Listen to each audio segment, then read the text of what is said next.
చేసుకోవాలి. So a1 2 అంటే ఈ ఈక్వేషన్ లో 3 ఉన్నాయి కదండి. ఈ 3 లో a2 ఎడ్యూట్ చేసుకున్నారనుకోండి, థర్డ్ వన్ వస్తుందా? ఈ 3 తీసుకెళ్ళి ఫస్ట్ ఈక్వేషన్ లో పెట్టండి. ఇది ఈక్వేషన్ 1 అనుకోండి, ఇది ఈక్వేషన్ 2 అనుకోండి. ఇప్పుడు let us assume let z equals to k1 and t equals to k2 రెండు లేదా ab మీరు ఏది తీసుకున్నా ప్రాబ్లం లేదు, కాన్స్టెంట్ ఇక్కడ. సో ఇప్పుడు మనకి from put z, t values in equation 2.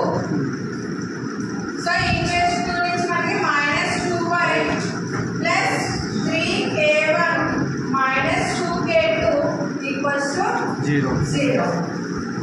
-2y equals to -3k1 plus 2k2 y equals to 3/2k1 -k2.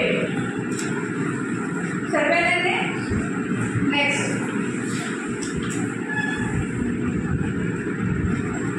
So ఇప్పుడు ఏం చేయాలి?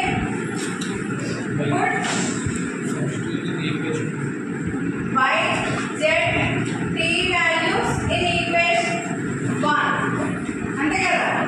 సో ఈక్వేషన్ 1 లో పెడితే మనకి x ప్లస్ y ఎంత వస్తుంది? 3/2k1 -k2 మైనస్ z అంటే k1 t అంటే k2 equals to 0.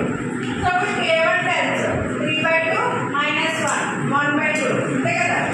So plus 1/2k1 ఇక్కడ k2 టర్మ్స్ క్యాన్సిల్ అయిపోయినాయా లేదా?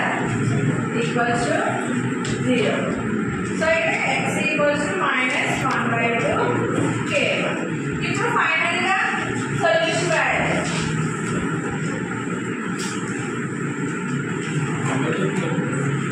ఫైనల్ గా the solution is x y z t equals to x k2 cancel అవుతుంది -3/2 k2